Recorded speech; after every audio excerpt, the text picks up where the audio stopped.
जय हिंद मेरे प्यारे दोस्तों, गैलेक्सी क्लास में आप सभी का स्वागत है। और आज हम लोग एनसीईआरटी के क्वेश्चन को हम लोग क्या करेंगे, सॉल्व करेंगे। और चैप्टर नंबर हम लोग 3.1 को दूसरे क्वेश्चन को क्या करेंगे, सॉल्व करेंगे। पिछले वीडियो में हमने 3.1 के पहले क्वेश्चन को हमने सॉल्व किया था और आज हम लोग इस वीडियो में पहले प्रश्न के दूसरे क्वेश्चन को क्या करेंगे, सॉल्व करेंगे 3.1 के। यानी जो प्रश्नावली है, कौन सा प्रश्नावली है, प्रश्नावली 3 कितना है, 1। और 3.1 के जो प्रश्न है, पहला प्रश्न सॉल्व कर लिया गया था और आज हम लोग क्या करेंगे, दूसरे प्रश्न को क्या करेंगे, सॉल्व करेंगे। पहला प्रश्न सॉल्व हो गया था और दूसरे प्रश्न को क्या करेंगे, सॉल्व करेंगे। दूसरा प्रश्न कह रहा है कि क्रिकेट टीम के कोच ने 3900 रुपए में 3 बल्ले और 6 गेंदे खरीदे। एक टीम है क्रिकेट की, उन लोगों ने क्या किया, उस कोच के लोगों ने यानी खिलाड़ियों के लोगों ने 3900 रुपये कहते हैं 3900 रुपये में 3 बल्ला और 6 गेंदे खरीदे। मैंने 3 यानी बल्ला और 6 गेंद खरीदे। बाद में उसने एक और बल्ला और उसी प्रकार की 3 गेंदे 1300 रुपये में खरीदी। कहा रहा इस स्थिति को बीजगणितीय तथा ज्यामितीय रूप में व्यक्त कीजिए। तो जो ये 3900 रुपये में खरीदा गया है, तो क्या क्या खरीदा गया है, कह रहा है कि 3 बल्ले खरीदा गया है और 6 गेंद खरीदा गया है। तो इसको हम लोग क्या करेंगे, 2 भौतिक राशियां हैं, तो इसको हम लोग x और y को क्या करेंगे, मान लेंगे। एक बल्ले की 3900 रुपये में क्या क्या है, बल्ला है और क्या है, गेंद है। तो बल्ले की कीमत पता कर लिया जाए और गेंद की कीमत। लेकिन कह रहा है कितने बल्ले हैं, 3 बल्ले हैं। कितने गेंद हैं, 6 गेंद है। और दोनों को मिलाकर कितने रुपए का है, 3900 रुपये, 3900 रुपये। तो मान लिया जाए कि माना जाए जो 3 बल्ले और 6 गेंद हैं, तो हमें ना तो एक बल्ले की कीमत पता है और ना तो एक गेंद की क्या कीमत पता है। तो हम लोग इस बात को क्या करेंगे, x और y मान लेंगे हम लोग। तो क्या करेंगे, माना एक बल्ले की कीमत, एक बल्ले की कीमत x रुपया तथा एक गेंद की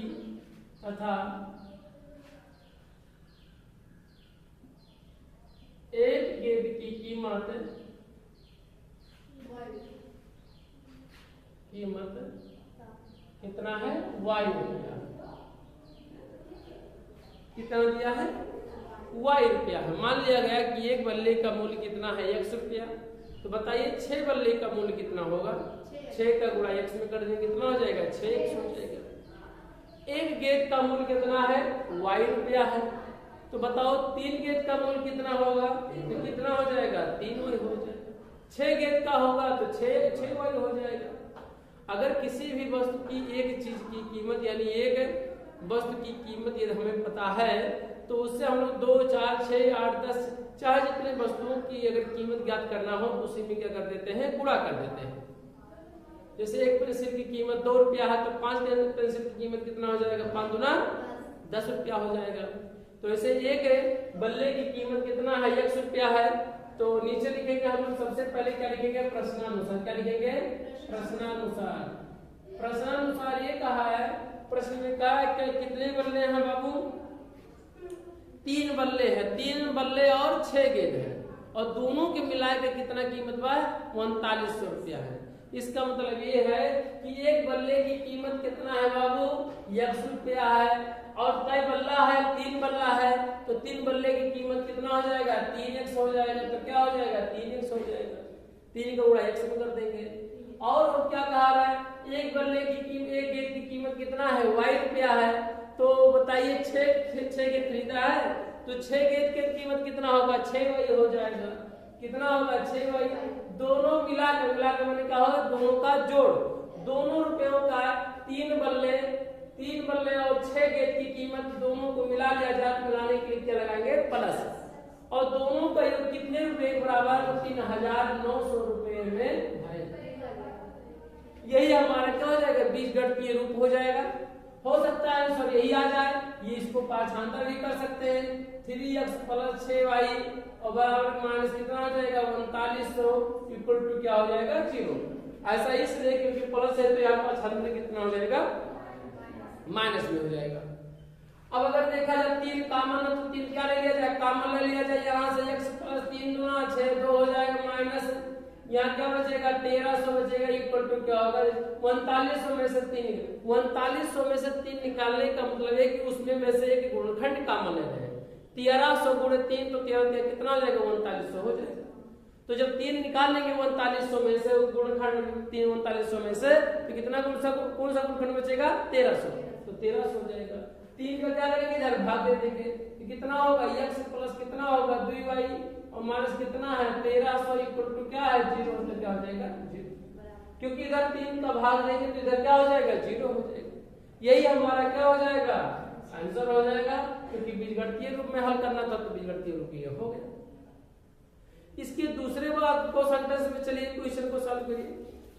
दूसरे शब्द के अनुसार क्या कह रहा है, उसने एक और बल्ला और उसी प्रकार की 3 गेंद, माने एक बल्ला और जब 3 गेंद खरीदी तो उन्होंने कितने रुपए में खरीदा 1300 रुपए में खरीदा। कितने रुपए में एक बार। दूसरी शर्त के अनुसार कितना होगा, ये तो रहा पहली शर्त के अनुसार, क्या रहा ये दूसरी शर्त के अनुसार, शर्त के अनुसार ऐसे लिख सकते हैं, और इसको क्या लिख सकते हैं पहली शर्त के अनुसार लिख सकते हैं। तो क्या होगा बाबू, पहले बल्ले का कीमत कितना है, एक बल्ले की कीमत कितना है x है। कई प्रकार के कई और गेंद खरीद पर 3 गेंदें और खरीद रहा है वो, कौन सा क्रिकेट टीम 3, तो एक गेंद की कीमत कितना है y रुपया है, तो 3 गेंद की कीमत कितना हो जाएगा 3y बराबर कितना हो जाएगा बताओ, प्रश्न में कहा 1300 कितना हो जाएगा 1300, तो 1300 के क्या हो जाएगा बराबर एक बल्ले की कीमत 100 रुपया, 3 बल्ले की कीमत 3y, दोनों को मिलाकर कितनी बराबर है 1300 के क्या है बराबर है। इसी को पांचांतर कर लिया जाए कितना हो जाएगा x प्लस 3y और माइनस कितना हो जाएगा 1300 इक्वल टू कितना हो जाएगा 0। यही हमारा क्या हो जाएगा दूसरा हो जाएगा, क्योंकि बीजगणितीय रूप में क्या कर दिया गया दर्शा दिया गया।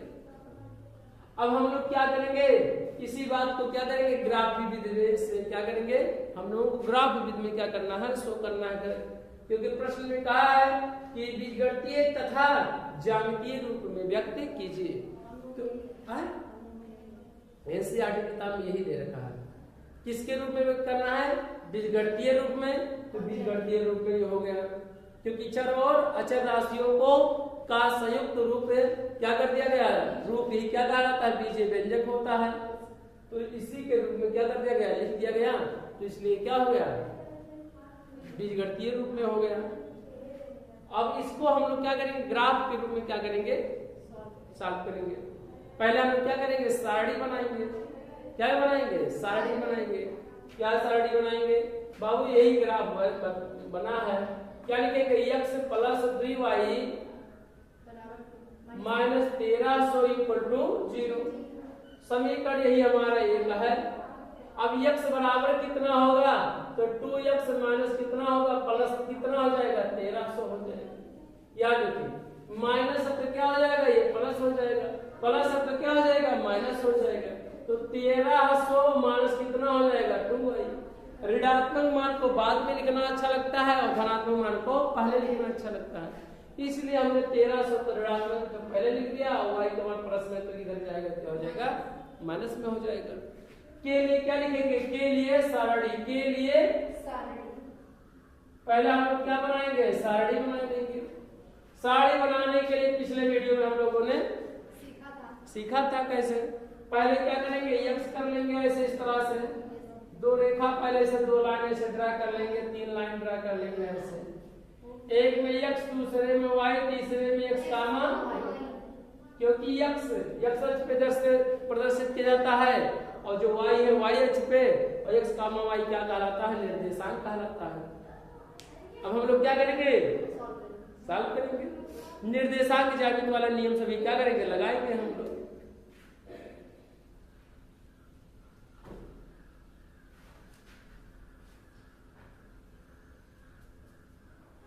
हमने इसमें 4 बिंदु ले रखा है, आप 5 भी लिख सकते हैं, 6 भी लिख सकते हैं, आप स्वतंत्र है तभी भी लिख सकते हैं, चाहे तो लिख सकते हैं। अब यहाँ पर y की वैल्यू कितना धरे बताइए, 100 रख दें। अगर y की वैल्यू यहाँ 100 रखेंगे तो 100 गुणा कितना हो जाएगा। आप y का मान स्वतंत्र रूप से रख सकते हैं और x का भी मान क्या करते हैं, स्वतंत्र रूप से रख सकते हैं।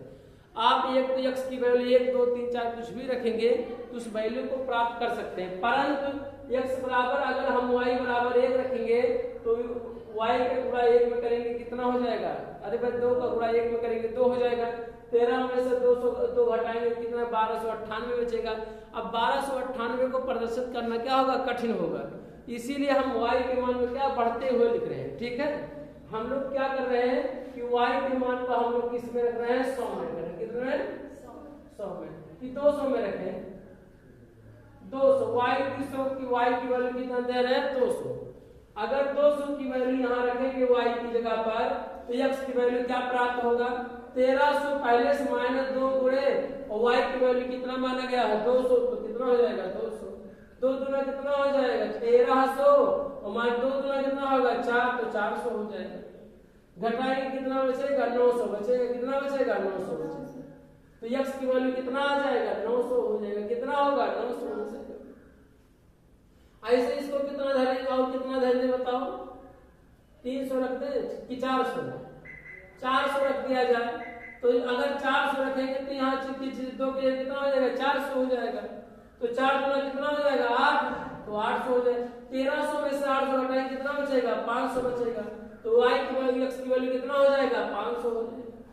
हम लोग स्वतंत्र रूप से x और y के मान रख सकते हैं, चाहे x का मान रखा जाए चाहे, जब हम लोग x बराबर ज्ञात करेंगे तो y का मान रखेंगे और y का मान जब रखेंगे तो x का मान क्या करेंगे, स्वतंत्र रूप से रखेंगे। ऐसे और क्या रख देंगे, यहाँ 600 रखते हैं, कितना रखते हैं, 600 रख दें।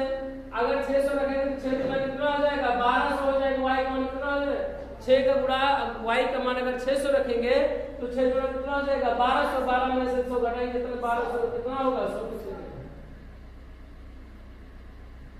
और चलिए आगे,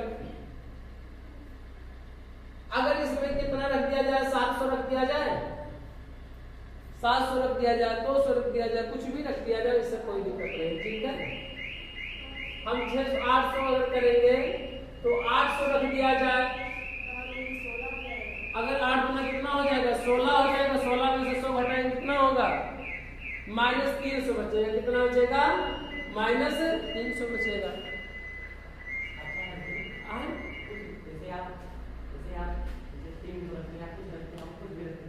कुछ भी वैल्यू रख सकते हैं, आप स्वतंत्र हैं। ऐसा इसलिए हम बड़ी राशि ले रहे हैं जिससे कि x का मान क्या हो जाए, और छोटा है। अगर x का मान छोटा लेंगे तो y का मान क्या हो जाएगा, बड़ा हो जाएगा। और x अक्ष पे और y अक्ष पे बड़ी राशि को प्रदर्शित करना क्या हो जाएगा, और भी क्या हो जाएगा, कठिन हो जाएगा। इसीलिए ऐसा हम लोग बड़ी राशि मान रहे हैं। ठीक है, लिख लिया जाए, कितना हो जाएगा, 900 कामा कितना हो जाएगा, 200, 500 कामा कितना होगा, 400, 100 कामा कितना होगा, 600, -300 कामा कितना होगा, 800। आप ऐसे और भी दर्शा सकते हैं, हम 2-4 पॉइंटों को केवल हमने दर्शाया। अब ये समीकरण हमारा कौन सा रहा, पहला, और ये समीकरण कौन सा रहा, ये दूसरा। दूसरे के लिए ग्राफ खींच लिया, बना लिया जाए। कितना होगा बाबू, x + 3y - 1300 = क्या है, 0। तो x बराबर कितना होगा, 1300 x बराबर 1300 और माइनस कितना होगा, 3y हो जाएगा। के लिए सारणी बना लिया जाए पहले, के लिए सारणी। देखिए एनसीईआरटी की सिलेबस में यही कहा है कि बीजगणितीय रूप में और ज्यामितीय रूप में व्यक्त कीजिए। तो ये कौन सा रूप है, ये बीजगणितीय रूप है, और ये जो बना रहे हैं हम लोग क्या है, अभी ये ज्यामितीय रूप नहीं है। ज्यामितीय रूप बनाने का ये क्या है, प्रोसेस है। क्या है, प्रोसेस है। ये सॉल्व कीजिए, ऐसे बना लेंगे काम, ऐसे इस तरह से x और y अपनी मन से स्वतंत्र रूप से।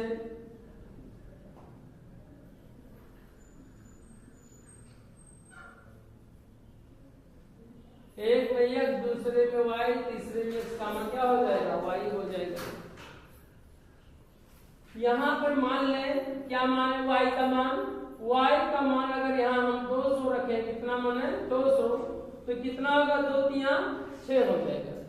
y का मान जब आप 200 रखेंगे यहाँ पर तो 3 गुना कितना हो जाएगा 600 हो जाएगा। तो 1300 माने 600 कितना होगा बताओ, 600 घटाएंगे कितना होगा 700। तो यहाँ पे क्या लिखेंगे 700। यहाँ पर आप रफ कार्य के रूप में आप कहीं भी लिख सकते हैं, इसे बना सकते हैं आप, ठीक है। आगे आप क्या लिखेंगे, x की y की वैल्यू कितना धरे बताइए, 400 रखें, कितना रखें 400, तो 4 क्या कितना हो जाएगा 1200 हो जाएगा। और 1300 में से 1200 घटाएंगे कितना बचेगा 100 बचेगा। तो यहाँ क्या लिख देंगे 100 लिख देंगे। ऐसे और रखेंगे आप अपनी इच्छा से, कितना रखते हैं बताओ, 600 रखते हैं, 600 रख दिया जाए। 600 रखेंगे तो कितना होगा y की वैल्यू, x की वैल्यू आएगा 6 त्रिक 1800, यहाँ 1800 हो जाएगा। यहाँ 1300 में से 1800 घटाएंगे तो कितना हो बचेगा -500 बचेगा। कितना बचेगा -500 बचेगा, -500 हो जाएगा। ऐसे हम लोग और क्या रखेंगे, और भी वैल्यू को रख सकते, ठीक है। तो -500 हो जाएगा, और भी वैल्यू को रखा जाए, 300 रख दिए,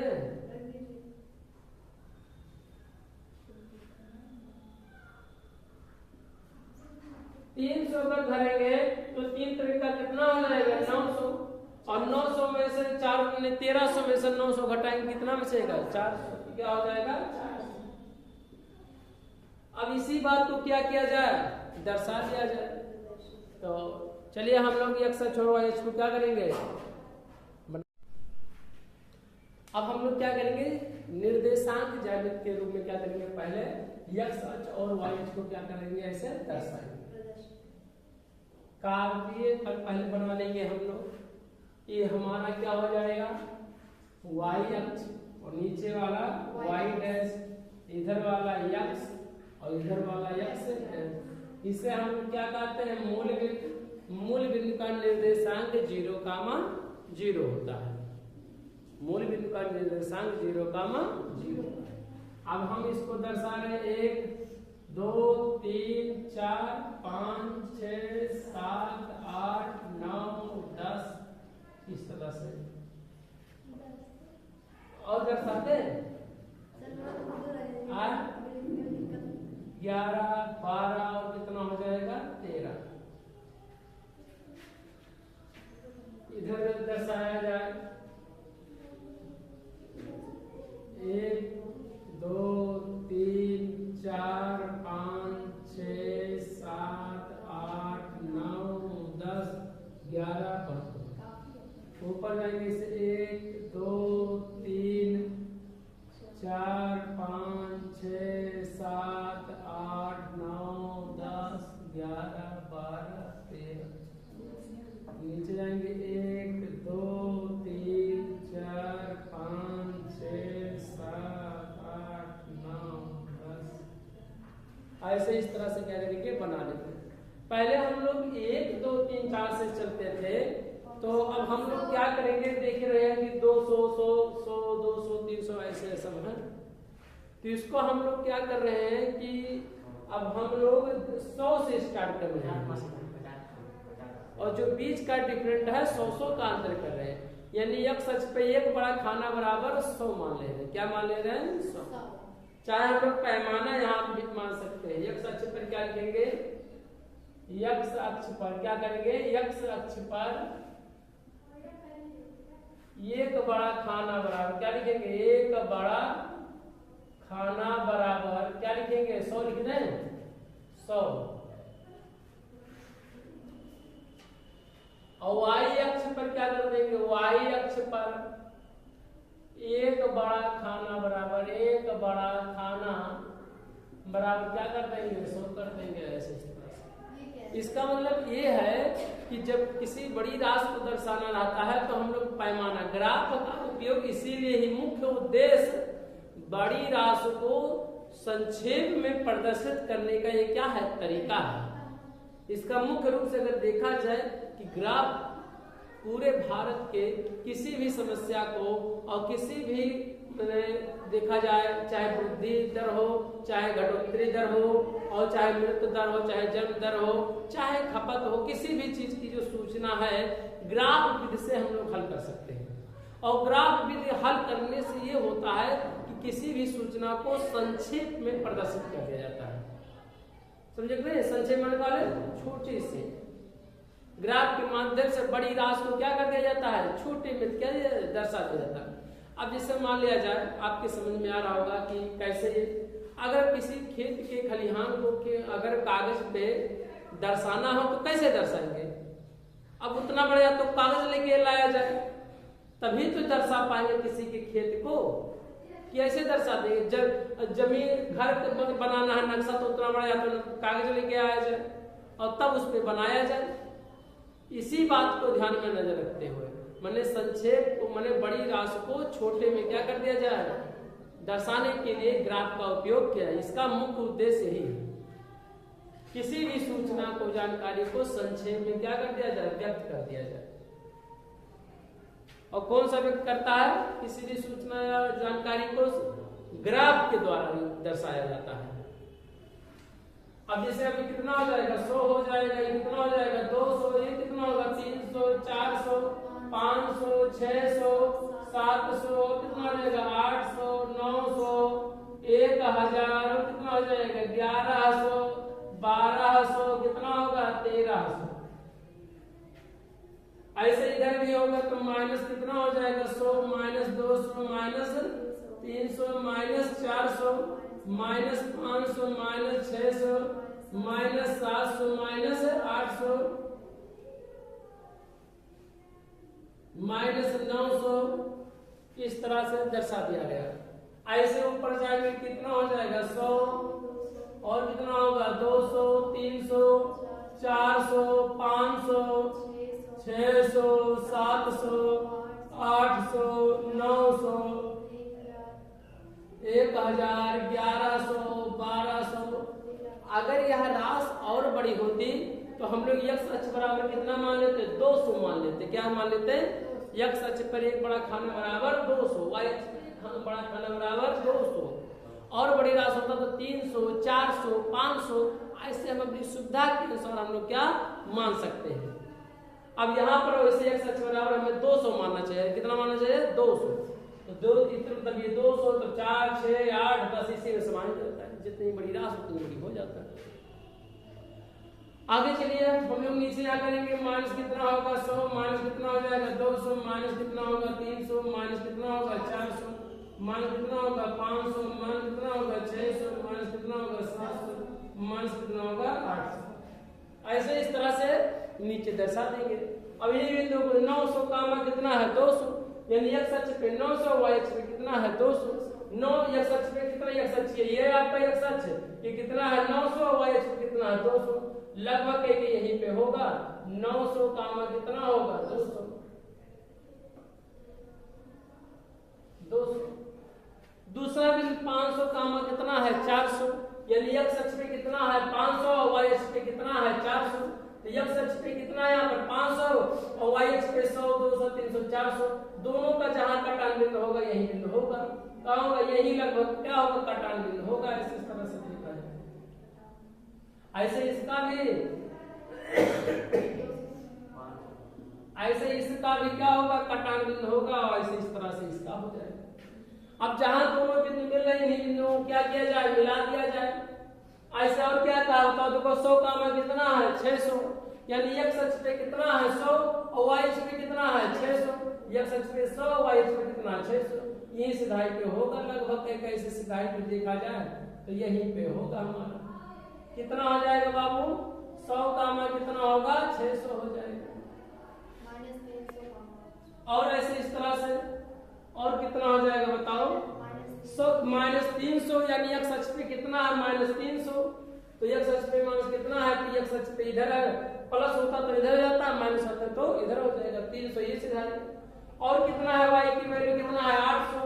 तो 600 देखो 100, 200, 300, 4, 5, 6, 7 और 800। यहाँ 300, यहाँ कितना है, 800। अगर देखा जाए तो ऐसे इस तरह से डेस के किया जाए, इसकी सीधाई पर लगभग यही आएगा -300 कामा कितना है 800, ऐसे इस तरह से। अब इसी बिंदु को क्या किया जाए, आपस में क्या किया जाए, मिला दिया जाए लगभग कहते ऐसे इस तरह से, और आगे किया जाए तब कितना आएगा बाबू, 600, y की वैल्यू 600 हो जाता, y की वैल्यू 600, तो 6 गुना कितना हो जाता, 12। अब इन्हीं बिंदुओं को क्या किया जाए, मिला दिया जाए, सभी बिंदुओं को क्या किया जाए, मिला दिया जाए। मिलाएंगे ऐसे तो आपके सामने दिखाई पड़ रहा होगा,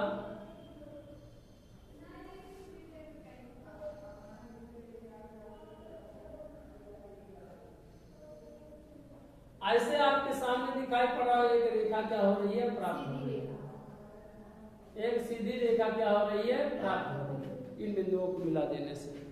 और ये हमने बताया है कि जो भी होगा वैसे फिलहाल सीधा नहीं बन पा रहा, हमारे पास पटरी नहीं है, नहीं तो ऐसे इस तरह से सीधी रेखा कंप्लीट बन जाता है। ये किस चीज का ग्राफ है बाबू लोग, किसका ग्राफ है, किसका है, x प्लस कितना है, x प्लस 2y और माइनस कितना है 1300 इक्वल टू 0 का क्या है, ये ग्राफ है, यानी आलेख है। ये क्या है, ज्यामितीय क्या है, रूप है। अब दूसरा ग्राफ चाहे आप अलग से ग्राफ बनाइए ऐसे, और चाहे इसी में क्या कर दीजिए, दर्शा दीजिए दूसरे बिंदु को, इस बिंदु को देखिए y बराबर कितना है, यहाँ पर अगर देखा जाए तो कितना होगा 700 कामा कितना होगा 200, 100 कामा कितना होगा 400, माइनस 500 कामा कितना होगा 600, 400 कामा कितना होगा 300, बस दर्शा दिया जाए। x अक्ष पे 700 तो यहाँ है 700 और y अक्ष पे कितना है 200, कितना हो जाएगा 200, यहाँ लगभग आएगा, यही बिंदु है, ध्यान से देखिए 700 कामा कितना हो जाएगा बाबू 700 कामा 200, और आगे कितना हो जाएगा 100 कामा 400, तो x अक्ष पे 100 और y अक्ष पे कितना है 400, तो यहाँ बिंदु होगा लगभग कहीं 400, यहाँ पर देखिए 100 x पे कितना है 100 और y पे कितना है 400, तो 100 कामा कितना हो जाएगा 400, 100 कामा कितना होगा 400 हो जाएगा, ये जो बिंदु है ये। आगे और चलिए, और कितना है -500 कामा कितना है 6, माइनस यानी x का मान है और इधर क्या है प्लस वाला है y का, तो x के मान इधर कितना, यहाँ है 500 तो यहाँ 500 है, और y का मान कितना है 600, तो 100 200 300 400 500 600, तो अगर ध्यान से देखा जाए तो लगभग यहीं से सीधाई पे आएगा, यहीं पर 600 ऐसे इस तरह से करके क्या होगा आएगा, यही बिंदु है। कितना होगा -500 कामा कितना होगा 600 हो जाएगा, और क्या 400 कामा कितना है 3 है 300, तो x अक्ष पे 400 और y अक्ष पे कितना है 300, ऐसे इसको भी डेस क्या किया जाए, दर्शा दिया जाए, पॉइंट हमारा क्या होगा, यही होगा। कितना हो जाएगा बाबू, ये कितना होगा पॉइंट 400 और कामा कितना होगा 300, बस इन्हीं बिंदुओं को क्या किया जाए, मिला दिया जाए, और जो होगा वही हमारा क्या हो जाएगा, आंसर हो जाएगा। आपस में इन्हीं बिंदुओं को क्या किया जाए, मिलाया जाए इस तरह से, एक रेखा क्या होगा, प्राप्त होगा।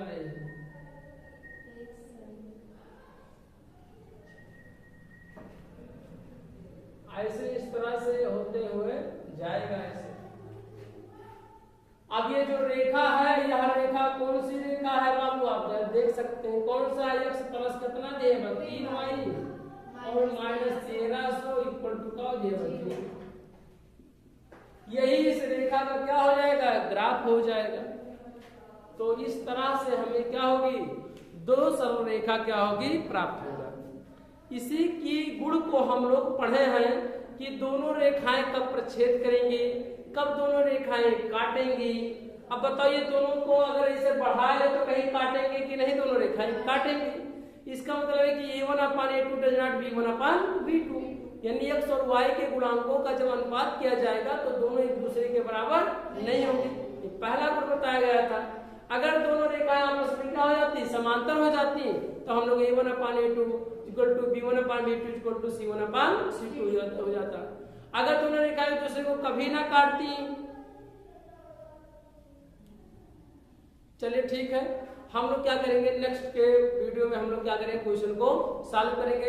ये प्रश्न नंबर कौन सा आ रहा है, दूसरा प्रश्न है 3.1 का, ये दूसरा सवाल रहा है। और एनसीईआरटी क्वेश्चन में दे रखा है कि आप ग्राफीय रूप में भी व्यक्त कीजिए और बीजगणितीय रूप में क्या कीजिए, व्यक्त कीजिए। तो हमें उम्मीद है कि आप बेहतर से ग्राफ को सॉल्व किए होंगे और सीखे होंगे। जय हिंद, जय भारत।